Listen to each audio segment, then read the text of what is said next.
शुक्रिया सभापति महोदय। आपके माध्यम से सबसे पहले तो मैं अपने दोनों मैडम फिनेंस मिनिस्टर और MOS फिनेंस अनुराग जी, आपके लिए समर्पित है। एक चमन में इख्तलाते रंगो बू से बात बनती है। इख्तलाते रंगो बू मतलब mingling of colours and fragrances. चमन में इख्तलाते रंगो बू से बात बनती है। हम ही हम हैं तो क्या हम हैं, तुम ही तुम हो तो क्या तुम हो। Why I said this, sir? Why I said this? There has been a tendency of late from many sides, my way or highway, जो हम कहें वही सही। विकल्प सुनना ही नहीं चाहता कोई। लोग कहते हैं कि हम सुनना चाहते हैं, लेकिन ईयर प्लग लगा के कौन सा सुन रहे हैं। गाना सुन सकते हैं, लोगों के संवाद नहीं सुन सकते। Sir, last year also had made an observation. Ma'am finance minister, आप सब वाकिफ होंगे, ये किताब है सर, इसी किताब से संसद चलती है, हम लोगों की धड़कनें चलती हैं, constitution of India. I would urge the government, Ma'am Finance Minister and MOS Finance and this entire cabinet, look at Article 38 and 39. I won't read them because sir बता चुके हैं, मेरा वक्त उसमें चला जाएगा। 38 and 39, and then evaluate your budget provisions and what it is going to do in terms of equality. हमारी चिंता इस बात की है कि बजट आम बजट हुआ करता था सर, बीते कुछ वर्षों में। ऐसा नहीं कि सिर्फ आप ही के आने के बाद, बीते कुछ वर्षों में, खास करके 90 के बाद, ये खास बजट हो गया, खास लोगों द्वारा, खास सरोकार के लिए, खास संदर्भ में। ये उचित नहीं है सर, इसे आम बजट रहने दीजिए। ये खास बन जाएगा तो हमसे दूर हो जाएगा, वैसे ही बहुत दूर हो गया। Article 38 and 39। Ma'am, through you chairman sir, the two first paragraph in your speech, they beautifully depict, painfully depict the kind of times we have passed through, corona times. और मैं आज अभी यह कहना चाहता हूं, मैंने आपके तमाम प्रेस कॉन्फ्रेंसेस देखे लॉकडाउन में, उसके दौरान, उसके बाद। आपके चेहरे पे मैंने चिंता की लकीरें देखी हैं। मैं इससे इनकार नहीं कर सकता कि सिर्फ आलोचना के लिए कह दूं कि आप लोग निश्चिंत हैं, नहीं, लेकिन चिंता की वह लकीरें बजट की लकीरों को बदल नहीं पाई। ये मुझे अफसोस होता है। बजट बनाने में, जैसे मैंने कल एक बिल के संदर्भ में कहा था, कई दफा आपके कई सारे फाइनेंस प्रपोजल बिल्स को देख करके लगता है कि लाभार्थी पहले तय है, चीजें पहले तय हो गई हैं। मेरे पास रिप्रेजेंटेशन आ रहे हैं, मैं एक अदना सांसद हूं, छोटी पार्टी का, 5 सदस्य हैं, लेकिन चूंकि अध्यक्ष के प्रति लोगों की आस्था है, हमारे पास आ रहे हैं एसोसिएशन से लोग। अभी नीलांचल वाले आए, उड़ीसा से, वाइजैग स्टील प्लांट से आए। चिंताएं हैं उनकी चिंताओं को खारिज कर दें सर। सिर्फ उनका जो एसेट है वो इतना विशाल है, ना जाने कौन सा अदृश्य व्यक्ति आएगा, ले जाएगा उन प्लांट्स को। उनके मां की तो कहूं, नीलांचल में तो उनके पेमेंट के भी इश्यूज। मैं सिर्फ ये इसलिए इस संदर्भ में आपके समक्ष रख रहा हूं। निर्णय तो आप लोग लेंगे, बड़ी मेजॉरिटी है आपके पास, बहुत बड़ी मेजॉरिटी है। बहुमत का मतलब, कल ही मेरे एक चीज से आप लोग सब नाराज हो गए। मैंने कहा था कि democracy is not simply a number game. उसके पीछे, नंबर के पीछे भी कुछ चीजें होती हैं, उसका ध्यान रहे। और बेचारा लाइफ इंश्योरेंस के बारे में मैं क्या कहूं, पूरे देश का जीवन सुरक्षित कर रहे थे, खुद का जीवन सुरक्षित नहीं कर पाए, अपना ही जीवन इंश्योर नहीं कर पाए। तो एक बार सोचिएगा जरूर। हालांकि आप लोग फैसला वापस लेने में बहुत हठधर्मिता का परिचय देते हैं सर। मुझे वक्त की जानकारी है सर। ये जो तीसरा दरवाजा है, 1 2 3, इसके गेट पे लिखा हुआ है सत्यं वद धर्मं च। सत्य बोलिए और धर्म का आचरण कीजिए। धर्म वो वाला नहीं जो पूजा पाठ वाला होता है। हमारे यहां धर्म बहुत बड़ी चीज है, मंदिर, मस्जिद, गुरुद्वारे से ऊपर की चीज है। तो सत्यं वद धर्मं च। आंकड़ा बनाइए मत, आंकड़ों की इज्जत कीजिए। जो आंकड़े आपको परेशान कर रहे हैं उसको एक्नॉलेज करिए, कहिए कि हम फेल किए। आप मानना ही नहीं चाहते। खैर, मैं अपने राज्य के बारे में क्या बोलूं। कल से एक ख्याल आ रहा है, अब भाजपा वाले लोग ही मदद कर सकते हैं सर। हमारे यहां भी चुनाव अप्रैल मई में करवा दीजिए, कुछ व्यवस्था करके, क्योंकि हम छूट जाते हैं। अक्टूबर नवंबर में चुनाव होता है, हमें तो कम से कम कहने को के लिए भी लाखों करोड़ नहीं मिलते हैं, ताकि कम से कम कुछ हसीन सपने हम भी देख पाते। तो आपके ऊपर छोड़ता हूं, भाजपा के मित्रों के, क्योंकि कुर्सी के चारों पाए की चाबी आप ही के पास है। सर, बिहार के कुछ इलाके हैं, माननीय सभापति महोदय, मुझे अपने राज्य की चिंता सिर्फ इसलिए नहीं है कि मैं वहां का सांसद हूं, मुझे चिंता इस बात के लिए भी है कि देश के लिए बिहार चिंता का विषय होना चाहिए। मैंने पहले भी कहा था कि हम श्रम आपूर्ति वाले राज्य में, हमें लोग उसी स्वरूप में, शक्ल में देखना चाहते हैं। सर, हम भी अपनी हकीकत बदलना चाहते हैं, हम भी अपना स्वरूप बदलना चाहते हैं, हम भी अलग विकसित राज्यों की श्रेणी में खड़ा होना चाहते हैं। हम आपसे दया नहीं चाहते, सहानुभूति नहीं चाहते, खैरात नहीं चाहते, हम एक अच्छा नजरिया आपसे चाहते हैं, एक नजर चाहते हैं, ताकि बिहार में उद्योग धंधे संसाधनों की कमी नहीं है। माननीय सभापति महोदय, एक आग्रह होगा, हमको 2 मिनट पहले इशारा कर दीजिएगा, 2 मिनट पहले इशारा कर दीजिएगा। तो मैंने 2 मिनट पहले इशारा कर दिया। मैं एक चीज और, किसान पर तो काफी चर्चा हो चुकी है, किसान आंदोलनों पर, किसान आंदोलन को लेकर के भी जो नजरिया है, उससे भी ये बात साबित होती है कि अक्सर, मैं उस शब्द का कई दफा बहुत अतिरेक में भी इस्तेमाल होता है, क्रोनी, ये मैं उसमें जाना नहीं चाहता। मैं सिर्फ इतना कहना चाहता हूं कि आपके बजट में अगर छोटे मझौले किसानों के लिए एक सीमा से आगे आप पहलकदमी कर पाते तो ज्यादा बेहतर होता। अभी ऑक्सफैम की एक रिपोर्ट आई है, माननीय सभापति महोदय आपने भी देखा होगा, मैम आपने भी देखा होगा, अनुराग जी आपने भी देखा होगा। वो रिपोर्ट सरकार के लिए नहीं, संसद के लिए चिंता का विषय होना चाहिए। अगर 1% लोगों के हाथ में 50 से ज्यादा प्रतिशत संसाधन आता है तो ये कौन सा देश हम बना रहे हैं?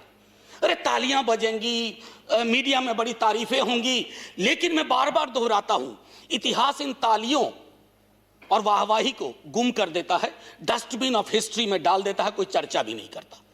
एक बार सोचिएगा कि संपत्ति का ये जो कंसंट्रेशन है, ये कहां हमें ले जा रहा है। हम लोग पैंडेमिक के दौरान हम सब ने खोया, आप सब ने चैन खोया, हम सब ने भी चैन खोया, हम सब ने अपने देश की उन हकीकतों को देखा जो हम जानते थे लेकिन एक्नॉलेज नहीं करते थे। मैं खुद उस राज्य से आता हूं जहां माइग्रेशन का बहुत बड़ा एक बहुत अलग किस्म का पैटर्न है, क्वांटम बहुत ज्यादा है, लेकिन जब सड़कों पे मैंने वो पीड़ा बहते हुए देखी, मेरे लिए भी वो झटका था। आपके लिए नहीं रहा होगा, मैं नहीं मानता, आपके लिए भी रहा होगा, लेकिन उनकी चिंताएं क्यों नहीं आ रही हैं? The gap between the rich and poor continues globally so. हम सब जानते हैं आंद्रे गुंदर फ्रैंक, सैमी रामिन, वॉलस्टेन, ये जो वॉल सिस्टम थियरी था, अब खारिज कर दीजिए कि ये लोग थोड़ा बहुत कम्युनिस्ट थे। नहीं सर, संपत्ति का बंटवारा चाहते थे, और जब तक संपत्ति और संसाधन का बंटवारा कम से कम इक्विटेबल ना हो, अगर इक्वल ना भी हो, इक्विटेबल नहीं होगा ना, आपकी सारी समस्याएं और बड़ी होती जाएंगी। सारी समस्याओं के जड़ में ये चीज है, और मैं समझता हूं जैसे wall system theory is a kind of pattern which thrives on inequality, produces inequality. उसी तरह जैसे पुअर कंट्रीज से रिच कंट्रीज, उसी तरह पुअर रीजन से रिच रीजन में भी उसी तरह से वेल्थ का ट्रांसफर होता है, और हम जैसे कुछ राज्य उसके विक्टिम हैं। तो इसलिए अरिस्टोटल ने कहा था, the greatest crimes are not committed by for the sake of necessity but superfluity। Ma'am 2-4 चीजें रखूंगा। Reduction in spending on education, अगर रियल टर्म्स में आप डेटा को देखिए, there is a decline in education spending by ₹6076 crores in real terms, approximately 6% this year.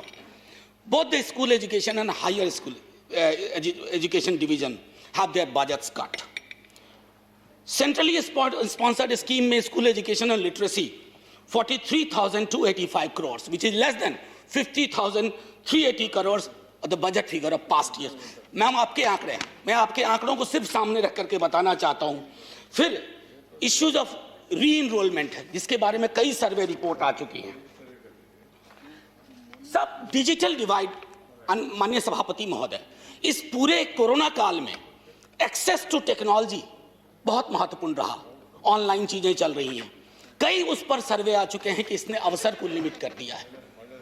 Drop outs बढ़ रहे हैं, वो हमारी चिंता का विषय होना चाहिए कि कैसे उन हाथों तक, उन घरों तक जो हाशिए के लोग हैं, हम कौन सी मदद पहुंचा सकते हैं? बड़ा आसान है कई लाख करोड़ किसी का माफ करना, लेकिन उससे भी ज्यादा आसान है कुछ हजार हर घरों तक पहुंचा देना, ताकि वो डिजिटल डिवाइड से लड़ पाए और एक महफूज व्यवस्था में जी सके।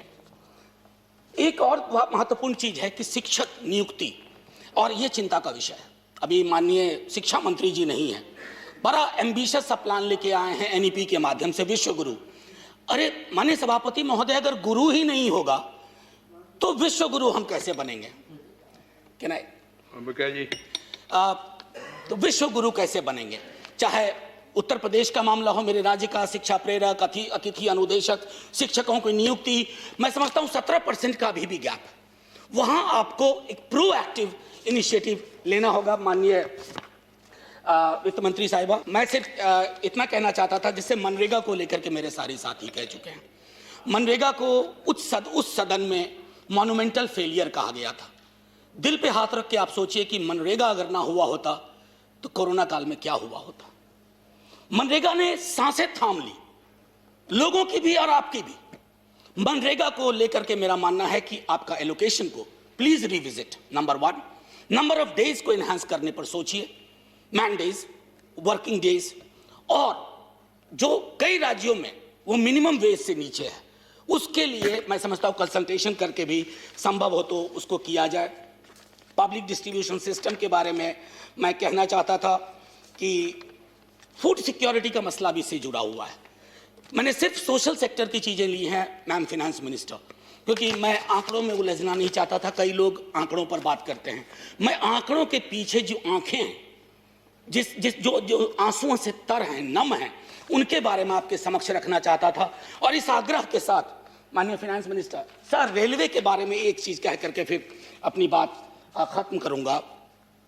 रेलवे में मैंने पहले भी मंत्री महोदय से बात की थी, अलग फोरम पर भी, कि 100% इलेक्ट्रिफिकेशन, इसका कॉस्ट एनालिसिस थोड़ा कर लीजिए। Should it be A priority in a pandemic year? Number 1। Number 2, railway को मेरे राष्ट्रीय अध्यक्ष ने चलाया है। अचानक मैं देख रहा हूं कि रेलवे की परिस्थितियां ऐसी हो गई हैं, कर्मचारियों से बात होती है, वो कह रहे हैं कि पूरी दिशा ऐसी चल रही है, give a bad name to a dog and then kill him. ये नहीं होना चाहिए सर, मैं बार बार कह रहा हूं। हम लोग तो उस दौर के लोग हैं जो कहते हैं गाड़ी बुला रही है, सीटी बजा रही है। रेलवे हमारे लिए सिर्फ एक ऐसा उपक्रम नहीं था जिसको एक अदृश्य नजरिए से देखें। और माननीय सभापति महोदय, बस एक छोटी टिप्पणी, ये मेरे पास एक रिपोर्ट है मैम, ये छोटे ग्रुप ने तैयार की है, इसको कहते हैं गांव कनेक्शन, जो पूरे पेंडेमिक के दौरान जिस गांव के बारे में हम सोचते हैं कि हम समझते हैं, हम जानते हैं, कितना कम हम जानते हैं। चाहे हार्वेस्टिंग का मसला हो, जब वो लौट के गए अपने घरों पे, तब के जो मसले थे। मैं सिर्फ इतना आग्रह आपसे करूंगा, मैं ये आपके पास भिजवा रहा हूं। हालांकि ये चूंकि छोटे ग्रुप ने बनाया था तो मैंने बहुत पैसे कंट्रीब्यूट करके ये लिया था, लेकिन मैं आपको दूंगा। शायद जब आप एक बार फिर से नजर डालें तो आप ये सोचें कि ये आम बजट कैसे हो सकता है, गांव के लोगों की क्या पीड़ा रही कोरोना काल में, शिक्षा की क्या स्थिति रही, लेबर पैटर्न क्या रहा, माइग्रेशन के कितने दंश रहे, इन सब चीजों के माध्यम से कुछ बात हो पाएगी।